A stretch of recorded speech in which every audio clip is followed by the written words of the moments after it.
अल्हम्दुलिल्लाहि रब्बिल आलमीन वस्सलातु वस्सलामु अला सय्यिदिल मुरसलीन व अला आलिहि व अस्हाबिहि अजमाइन। अऊज़ु बिल्लाहि मिनश शैतानिर रजीम। बिस्मिल्लाहिर रहमानिर रहीम। हुवल्लज़ी खलक़स समावाति वल अर्ज़ फ़ी सित्तति अय्यामिन सुम्मा इस्तवा अलल अर्श यअलमु मा यलिजु फ़िल अर्ज़ि व मा यख़रुजु मिन्हा व मा यंज़िलु मिनस समाइ व मा यअरुजु फ़ीहा व हुवा मअकुम ऐनमा कुन्तुम वल्लाहु बिमा तअमलून बसीर। लहू मुल्कुस समावाति वल अर्ज़ व इलल्लाहि तुरजउल उमूर। यूलिजुल लैला फिन्नहारि व यूलिजुन नहारा फिल्लैल व हुवा अलीमुम बिज़ातिस सुदूर। सदक़ल्लाहुल अज़ीम। मुअज़्ज़ज़ सामीन किराम और पर्दा नशीन ख़वातीन, जिस रूए ज़मीन पर मैं और आप रह रहे हैं और जिस आसमान के तले और नीचे मैं और आप ज़िंदगी बसर कर रहे हैं, ये सारे आसमानों को और इन ज़मीनों को पैदा करने वाली ज़ात सिर्फ रब्बे कायनात की है, उसके अलावा और कोई नहीं है। तो मैंने जो इब्तिदा के अंदर आयत करीमा तिलावत फरमाई है, उसी में अल्लाह तबारक व ताला ने इसी मजमून को बयान फरमाया कि हमने इन आसमानों को और ज़मीनों को 6 अदवार के अंदर पैदा फरमाया। फिर अल्लाह तबारक व ताला इनको पैदा करने के बाद अर्श पर जलवा अफरोज हुए। अर्श पर जलवा अफरोज होने का मतलब यह है कि सारी कायनात का कंट्रोल उसने संभाला, और ये सारी कायनात का कंट्रोल अल्लाह तबारक व ताला के हाथ में है। इस इंतज़ाम के अंदर न उसका कोई शरीक है, न कोई उससे साथ दे रहा है, न कोई उसका मददगार है, बल्कि कौन है?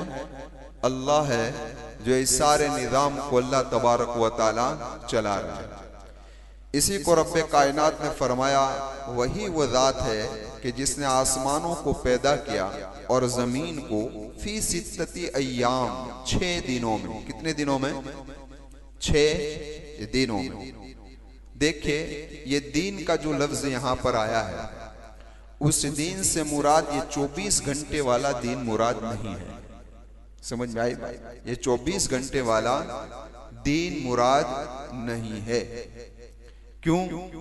कि ये तो उस दीन की बात है कि जब न सूरज था न चांद था, न आसमान था न आसमान न जमीन, न सितारे, न और कोई चीज थी।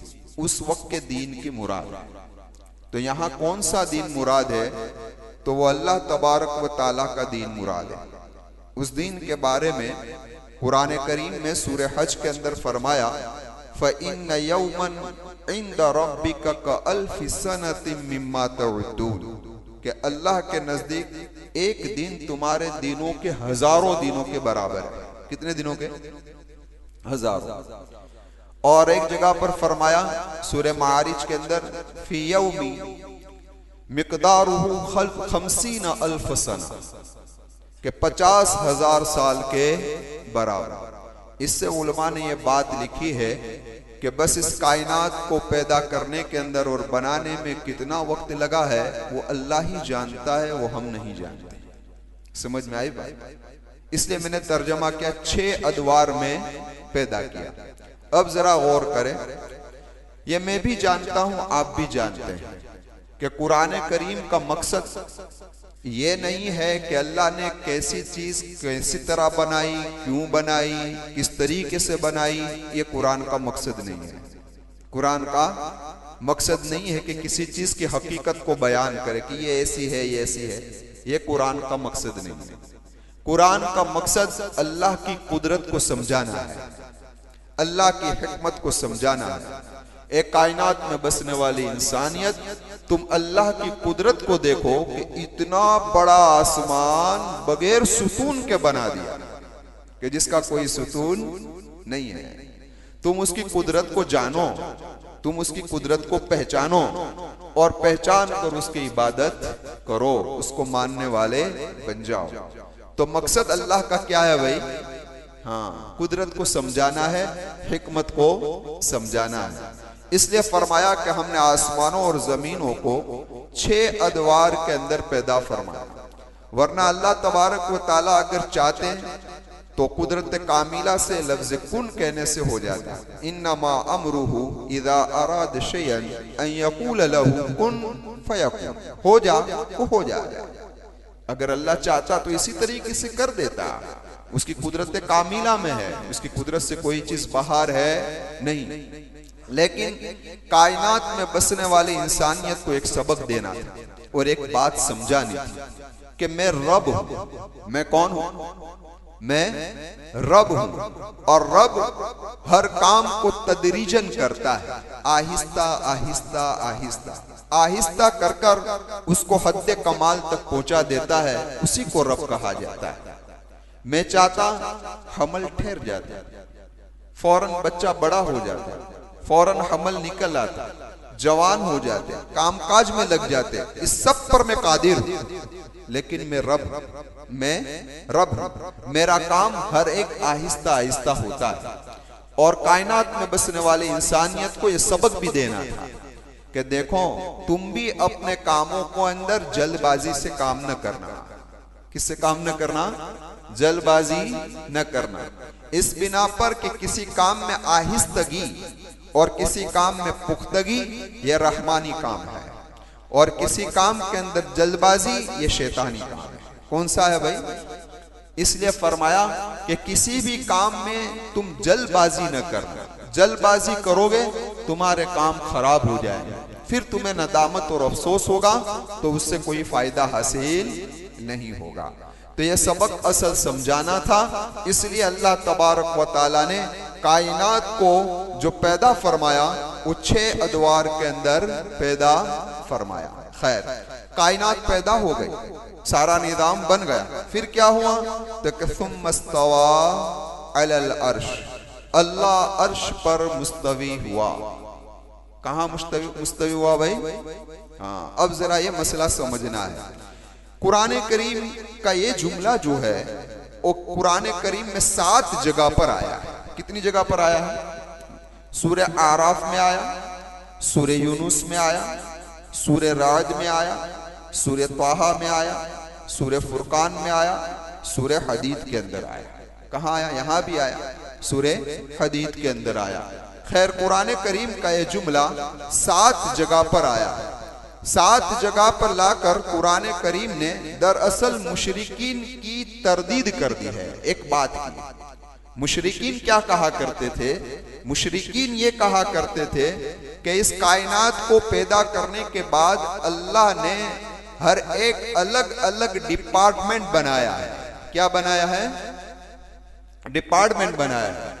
और फिर ये लोग मिसाल दे रहे थे कि मुल्क का बादशाह अकेला मुल्क चलाया नहीं करता, बल्कि वो भी अपने डिपार्टमेंट अलग अलग करता है। एक मुल्क होता है तो उसके सूबे होते हैं, उसके राज्य होते हैं, और हर राज्य के अंदर हर सरबरा होता है, जिसको हमारी जुबान में मुख्यमंत्री कहते हैं कि वो मुख्यमंत्री होता है। उसके ऊपर सीएम के ऊपर पीएम होता है। तो इसी तरीके से अल्लाह ने इस कायनात को पैदा फरमाया है। नऊज़ बिल्लाह, वो अकेला संभाल नहीं सकता। ये इनका अकीदा था मुशरिकीन का। समझ में आई बात? कि वो अकेला संभाल नहीं सकता। इसलिए अल्लाह तबारक व ताला ने इस कायनात के डिपार्टमेंट बनाए हैं और हर डिपार्टमेंट का सरबरा अलग अलग बनाया है। तो उस रब तक पहुंचने के लिए इस डिपार्टमेंट के सरबराह का साथ लेना जरूरी है। इसीलिए वो कह रहे थे, वमा युकर्रिबुना इलल्लाहि ज़ुल्फा मा नअबुदुहुम इल्ला लियुकर्रिबुना इलल्लाहि ज़ुल्फा, कि हम इसकी इबादत इसलिए करते हैं कि वो हमें अल्लाह के करीब कर दे। समझ में आई? तो इस अकीदे की तरदीद करना मकसूद है। समझ में आई बात? इसलिए कुरान करीम ने इस लफ्ज को 7 जगह पर लाए। और सूरे यूनुस में तो कह दिया युदब्बिरुल अम्र, सारे मामलात हम ही निपटाते हैं, हम ही निपटाते हैं। और याद रखो कि तुम जो दुनिया के बादशाहों के साथ मिसाल फिट कर रहे हो ना, वो गलत है। इसलिए कि दुनिया के बादशाह का इल्म नाकिस है, अधूरा है, उसका कंट्रोल हर एक पर नहीं है, इसलिए वो डिपार्टमेंट बना रहा है। रब वो है कि हर चीज पर मुहीत है, हर चीज पर उसकी कुदरत है और उसका इल्म भी मुकम्मल है, नाकिस नहीं है। इसलिए उसको किसी की जरूरत कौन है, उसको किसी की जरूरत नहीं। तो ये असल मजमून था। इसलिए इस लफ्ज को कुरान करीम में कितनी जगह पर लाया, कितनी जगह पर लाया, 7 जगह पर लाया। अब जरा देखें, सुम्मस्तवा अलल अर्श, अल्लाह अर्श पर मुस्तवी हुआ। समझ में आए बात? तो भाई अर्श पर मुस्तवी हुआ का मतलब क्या है, उसको समझना है मुख्तसर तौर पर, तशरीह में ज्यादा नहीं जाऊंगा। मुख्तसर तौर पर आप ये समझ लीजिए कि नऊज़ बिल्लाह ऐसा नहीं है कि जैसा मैं कुर्सी पर बैठा हूँ, कोई तख्त पर बैठा है, कोई पलंग पर बैठा है। नऊज़ बिल्लाह इस तरीके से अल्लाह भी अर्श पर बैठे हुए हैं, ऐसा नहीं है, ऐसा नहीं है। बल्कि ये एक मुहावरा है। मुहावरा समझते हो? मुहावरा कहा जाता है कि किसी एक बादशाह का इंतकाल हो गया, तो बादशाह का इंतकाल हो गया तो उसके बाद ये कहा जाता है कि तख्त नशीन उसका बेटा हुआ। कौन भाई? बादशाह की गद्दी पर कौन आया? बोलो ना, आप बोलोगे तो मैं समझूंगा कि आप क्या है, बेदार है। कौन आया? हाँ, उसका बेटा आया। तो भाई बादशाह की गद्दी पर उसका बेटा आया, उसका मतलब क्या? उसका मतलब ये है कि अब इस मुल्क का कंट्रोल उसका बेटा संभालेगा। यही हुआ ना, कि और कुछ मकसद है? इस मुल्क का कंट्रोल अब उसका बेटा संभालेगा, ये मतलब हुआ। देखिए, तख्त शाही है और बादशाह के बेटे का उससे ताल्लुक भी है, वो उस पर बैठता भी है, वो उस पर बैठता भी है। लेकिन ये नहीं कहा जाएगा कि यही तख्त शाही उसका मकान है, हर वक्त उसी पर बैठा हुआ है। कहा जाएगा? नहीं, हर वक्त उसी पर कोई बादशाह बैठा है, अपनी कुर्सी पर ही बैठा रहता है? नहीं बैठा है। समझ में आई बात? भाई इसी तरीके से अल्लाह का अर्श है, अर्श के साथ अल्लाह का ताल्लुक है, लेकिन ये अल्लाह का मकान नहीं है। क्यों नहीं है? इस बिना पर कि अर्श मखलूक है और अल्लाह खालिक है, और खालिक का मखलूक के साथ मकानियत का ताल्लुक नहीं हो सकता, नहीं हो सकता। अगर मान लिया जाए कि अल्लाह नऊज़ बिल्लाह अर्श पर बैठा हुआ है, तो सवाल ये पैदा होगा कि अर्श के पैदा होने से पहले अल्लाह कहां बैठे थे? समझ में आई बात? क्या नहीं? क्योंकि अर्श क्या है? बोलो, मखलूक है। अल्लाह क्या है? खालिक है। और कल ही आयत आए थे, हुवल अव्वल, वो सबसे पहले हैं, वो सबसे पहले हैं। तो वही पहले है, उसके पहले कोई चीज नहीं थी, तो अर्श भी नहीं था। जब अर्श नहीं था तो कहां बैठा था अल्लाह? भाई तो अल्लाह कहां बैठा था? इससे पता यह चल रहा है कि यहां मकसद क्या है कि सारी कायनात पर कंट्रोल किसका है, यह समझाना मकसूद है, यह समझाना मकसूद है। इसलिए आप जरा देखें, इस्तिवा अलल अर्श, ये जो लफ्ज है ना, वो अल्फाज़े मुतशाबिहात में से हैं। किसमें से हैं? ये लफ्ज हार्ड है, लेकिन इंशाअल्लाह समझना आसान हो जाएगा। देखिए, ऐसी बातें जब भी होती है ना, दर्स कुरान में हो, दर्स हदीस में हो, तो लोगों को मजा आता नहीं है ना, लोगों को मजा नहीं आता। लोगों को मजा किस में आएगा? आप वाकियात सुनाओ तो लोगों को मजा आएगा। समझ में आएगा? दिलचस्पी से सुनेंगे, वरना ऐसी कोई बात आएगी तो शुरू हो जाए। समझ में आई बात? क्यों? हालांकि इसको समझना बहुत जरूरी है। ये पूर्व फितन जमाना भी चल रहा है, अभी बातिल ताकत इस्लाम पर बहुत अटैक कर रही है। कुछ बड़ी बड़ी बातें हमारे जहनों में होनी चाहिए ताकि हम इन गद्दारों को जवाब दे सकें। समझ में आई बात? तो ये भी एक अहम मसला है। बहुत सारे लोग कहते हैं कि अल्लाह अर्श पर बैठा हुआ है। कहाँ बैठा हुआ है? हाँ, तो ये समझोगे तो आप उनको जवाब दे सको। समझ में आई बात?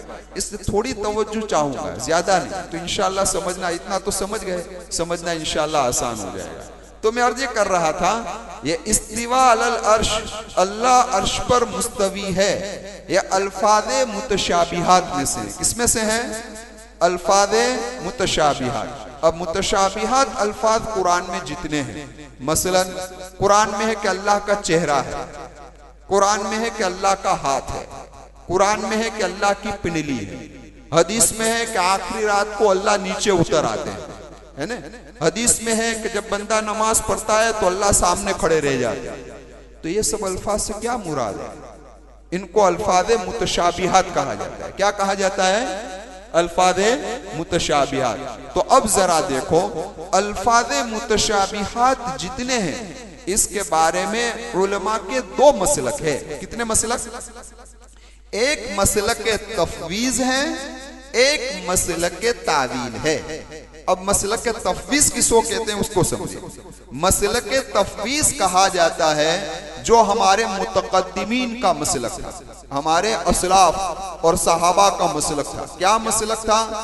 कि भाई उनका कहना यही था कि इसकी मुराद अल्लाह ही जानते हैं और कोई जानता नहीं।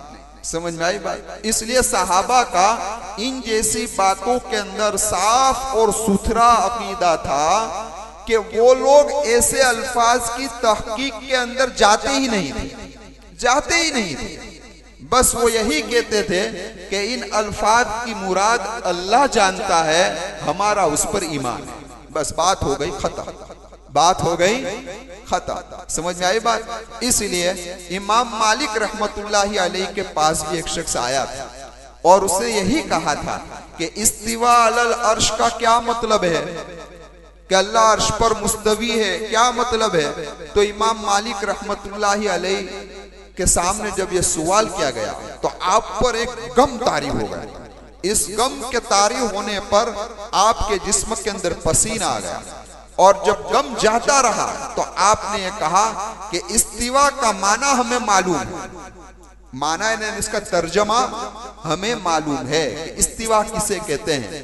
तर्जमा उसका यह है कि हर उस चीज का अपनी जात के एतबार से उसके एतदाल पर होना, और इस्तिवा के बाद अला आया तो मतलब यह है किसी चीज पर चढ़ना, किसी चीज पर कायम होना, गालिब होना, मुकर्रर क्या कहना, करार पकड़ना, ये इस्तिवा का माना है। ये माना हम जानते हैं। अर्श का माना हम जानते हैं कि अर्श कहते हैं तख्त को, बस उसका माना हम जानते हैं। लेकिन अल्लाह अर्श पर मुस्तवी है, उसकी कैफियत क्या है, उसकी हकीकत क्या है, तो कि वो हम नहीं जानते। वो हम जानते हैं, वो अल्लाह ही जानता है। फिर आगे क्या फरमाया?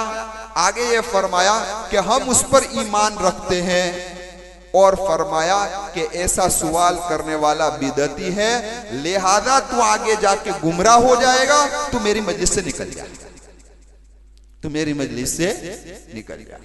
तो कहने का मकसद यह था कि मुतकद्दिमीन का मसलक यह था कि ऐसे अल्फाज में मुराद अल्लाह जानता है, हम जानते बानते नहीं। लेकिन मुतअख्खिरीन जो बाद में आया, क्योंकि अब जमाना ऐसा आया कि एतराज़ा शुरू हो गए, समझाओ कुरान को, इसको समझाओ, तो मुतअख्खिरीन ने अब तावील करनी शुरू की। क्या करनी शुरू की? तावील। लेकिन इन लोगों ने ऐसी तावील की कि जिस तावील के बिना पर ना अल्लाह का जिस्म साबित हो सकता है, ना अल्लाह की मखलूक के साथ तशबीह साबित हो सकती है। ऐसी तावील इन लोगों ने की। किस तरीके से की? मसलन कुरान में है कि अल्लाह का चेहरा है, तो इन्होंने चेहरे की तावील ये की कि भाई चेहरे से मुराद अल्लाह की जात है।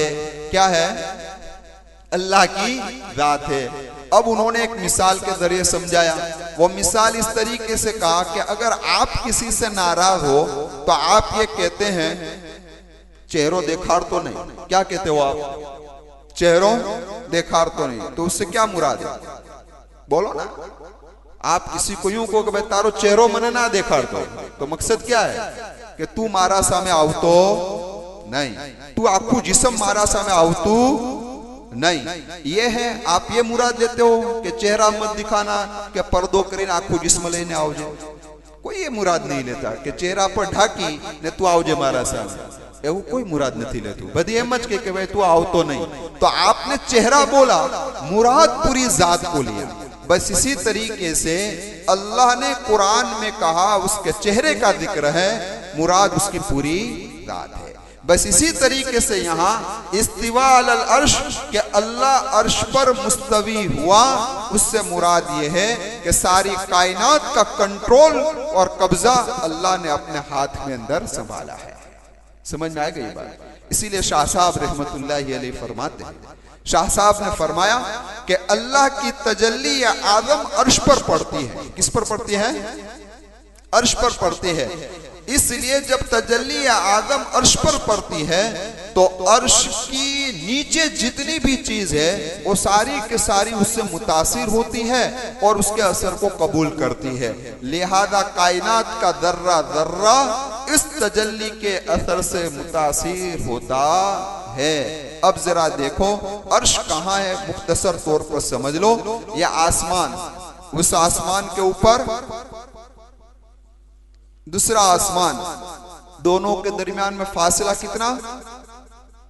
500 साल का। कितने साल का? 500 साल का। फिर तीसरा आसमान, फिर चौथा, फिर पांचवा, फिर छठा, फिर 7। हर आसमान के बीच बीच के अंदर 500 साल का फासला। उसके ऊपर जन्नत, उसके ऊपर कहाँ क्या है? जन्नत। और जन्नत से सबसे आला दर्जा ये जन्नतुल फिरदौस। क्या है?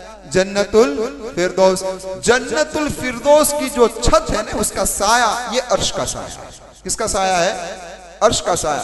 तो समझाना ये मकसूद है इस आयत करीमा में कि अर्श इतनी बुलंद तरीन मखलूक है, उस पर कब्जा और कुदरत अल्लाह का है और उसी पर उसकी कुदरत का कब्जा है। तो ये कायनात तो कुछ नहीं है, उस पर बतरीके औला अल्लाह तबारक व तआला का कब्जा है। तो ये समझाना मकसूद था। समझ में आई बात? इसलिए कहा तुम मस्तवा अलल अर्श। फिर फरमाया यअलमु मा यलिजु फिल अर्ज़ि व मा यख़रुजु मिन्हा व मा यंज़िलु मिनस समाई व मा यअरुजु फीहा। अब इसका तर्जुमा सुन लीजिए, क्योंकि असल जो मजमून शुरू हो रहा है वो कल से होगा इंशाअल्लाह। यअलमु मा यलिजु फिल अर्ज़, वो अल्लाह वो ज़ात है जो जानता है जो कुछ भी जमीन के अंदर दाखिल होता है। तुम दाने डालते हो, बारिश आता है, उसको भी अल्लाह जानता है। वो मा यख़रुजु मिन्हा, वो जो जमीन से निकलता है उसे भी कौन जानता है? क्या निकलता है जमीन से भाई?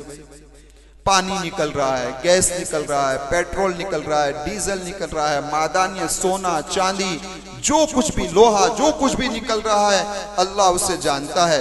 वमा यंज़िलु मिनस समा, और जो आसमान से उतरता है उसको भी अल्लाह जानता है। आसमान से क्या उतर रहा है? तो क्या बारिश उतर रहे हैं, फरिश्ते उतर रहे हैं, कदा व कदर के फैसले उतर रहे हैं, लोगों के रोजी के हुक्म उतर रहे हैं, ये सारे के सारे ऊपर से नीचे उतर रहे हैं। वमा यारजु फीहा, और जो ऊपर जा रहा है उसे भी अल्लाह तबारक व तआला, जो ऊपर चढ़ता है उसे भी अल्लाह तबारक व तआला जानते हैं। क्या ऊपर चढ़ता है? तो क्या फरिश्ते ऊपर भी चढ़ते हैं और लोगों के आमाल भी ऊपर चढ़ते हैं कि किसके आमाल क्या है, सब चढ़ रहे हैं। वहुवा माअकुम ऐनमा कुंतुम, अल्लाह वो जात है, वो तुम्हारे साथ है जहां कहीं भी तुम हो। अब ये अल्लाह हमारे साथ है, उसका क्या मतलब? तो मुहद्दिसीन और मुफस्सिरीन ने एक मतलब तो ये बयान फरमाया, अल्लाह अपने इल्म के एतबार से, कुदरत के एतबार से, तसर्रुफ के एतबार से हर एक के साथ है। क्योंकि हम क्या कर रहे हैं अल्लाह जान रहा है ना, कि नहीं जान रहा है? नऊज़ बिल्लाह, जान रहा है। हम उसकी कुदरत यानी उसके कब्जे में हैं। समझ में आई बात? और बाद मुफस्सिरीन फरमाते हैं कि ये तो है ही कि हर इंसान के साथ अल्लाह इल्म, कुदरत और तसर्रुफ के एतबार से साथ में है, लेकिन जाती एतबार से भी साथ में है, जात के एतबार से। इसलिए वनहनु अक़रबु इलैहि मिन हब्लिल वरीद, हम लोगों की शहरक से भी ज्यादा करीब है। अल्लाह कहता है हम लोगों की शहरक से भी ज्यादा करीब है, लेकिन उसकी कैफियत क्या है? तो बस वो अल्लाह जानता है। वो क्या जानता है भाई? अल्लाह जानता है। वल्लाहु बिमा तामलून बसीर। ए कायनात में बसने वाले इंसानियत, जो कुछ भी तुम कर रहे हो अल्लाह उसको क्या कर रहा है? देख रहा है। तुम्हारे अच्छे अमाल को भी देख रहा है, तुम्हारे बुरे अमाल को भी देख रहा है। क्यों देख रहा है? तो लहू मुल्कुस समावाति वल अर्द, उसी के लिए है सल्तनत आसमान और जमीन की, ये सब की बादशाह उसी के कब्जे में है। तुम दुनिया के और जमीन के किसी भी कोने के अंदर तुम गुनाह करो, तुम उसके इल्म से बाहर नहीं हो। व इलल्लाहि तुरजउल उमूर, उसी की तरफ यानी अल्लाह ही की तरफ सारे मामलों का लौटना है। तुम्हारे अमाल सारे के सारे मैदान महशर में हमारे सामने ये हाजिर होने वाले हैं। युलिजुल लैल फिन नहार, वो अल्लाह है जो रात को दीन में दाखिल करता है। जब रात को दीन में दाखिल कर देता है तो दीन बड़ा हो जाता है। वयुलिजुन नहार फिल लैल, वो दीन को रात में दाखिल करता है। जब दीन को रात में दाखिल करता है तो रात बड़ी हो जाती है। वहुवा अलीमुम बिज़ातिस सुदूर, हाँ वो अल्लाह अलीम है, सीनों के भेदों को भी जानता है। जिस तरीके से रात को दीन में दाखिल करना और दीन को रात में दाखिल करना, इसी तरीके से लोगों तुम जिस आलम के अंदर रह रहे हो उस आलम को भी हम आलम आखिरत में दाखिल कर देंगे। इसमें दाखिल करेंगे, आलम आखिरत में दाखिल करेंगे। फिर यह आलम हमेशा चलता रहेगा, फिर वो खत्म होने वाला नहीं है। इसलिए वो अल्लाह तुम्हारे सीनों के भेदों को भी जानता है। इसलिए वो कब करेगा तो कि वो अल्लाह जानता है, कब करेगा तो क्या उसकी मसलिहत का तकाजा जब होगा तब इस अल्लाह इस कायनात को फना कर आलम आखिरत के अंदर दाखिल कर देगा। और तुम्हें इम्तिहान के लिए यहाँ पर भेजा है, फिर हम तमाम को नंबरात देंगे कि कौन पास हुआ और कौन नापास हुआ। समझ में आई बात? कौन पास हुआ और कौन नापास हुआ। तो हमें और आप एक इम्तिहान गाह के अंदर है। अल्लाह इस इम्तिहान गाह के अंदर मुझे और आपको कामयाब कर दे और मैदान महशर के अंदर जब हम पहुंचे तो ऐसा अमाल नामा लेकर पहुंचे कि हमारे अमाल नामे में एक भी गुनाह मुमकिन है कि नहीं है? मुमकिन है या नहीं? मैं आपसे पूछ रहा हूँ, मुमकिन है? क्यों मना कर रहे हो चचा जान? मुमकिन है। पक्की व सच्ची तौबा करके जाएंगे तो इंशाअल्लाह एक भी गुनाह होगा नहीं, क्योंकि मेरे महबूब ने फरमाया है अत्ताइब कमल्ला दंबल, तौबा करने वाला ऐसा है कि उसका गुनाह क्या ही नहीं है। तो मैं भी दुआ करता हूँ, आप भी दुआ करें। खास तौर पर ये रमजान का महीना है, अल्लाह से हर गुनाह को याद कर क्योंकि मैंने कहा गुल खिलाए हैं वो मैं जानता हूँ, है ना भाई? मैंने कहा गुल खिलाए हैं वो मैं जानता हूँ। हर आदमी जानता है कि उसने कहाँ कहाँ गुल खिलाए हैं। तो हर आदमी अपने गुनाहों को याद करे और उस गुनाह से पक्की व सच्ची तौबा करे। अल्लाह मुझे भी तौफीक दे, आप तमाम को तौफीक दे। आमीन। व आखिरु दावाना अनिल हम्दुलिल्लाहि रब्बिल आलमीन। यहाँ तक सिफात की बात थी वो मुकम्मल हुई। अब इस सूरत का असल मजमून शुरू हो रहा है। अब यहाँ से पूरा सूरत के मज़ामीन शुरू होंगे। उनमें से जो इसका मरकजी मजमून है इन्फाक फी सबीलिल्लाह, वो इंशाअल्लाह कल से शुरू हो रहा है। आमीन। व आखिरु दावाना अल्हम्दुलिल्लाहि रब्बिल आलमीन। सुब्हानल्लाहि व बिहम्दिही, सुब्हानकल्लाहुम्मा व बिहम्दिका, व नशहदु अल्ला इलाहा इल्ला अंता नस्तगफिरुका व नतूबु इलैक।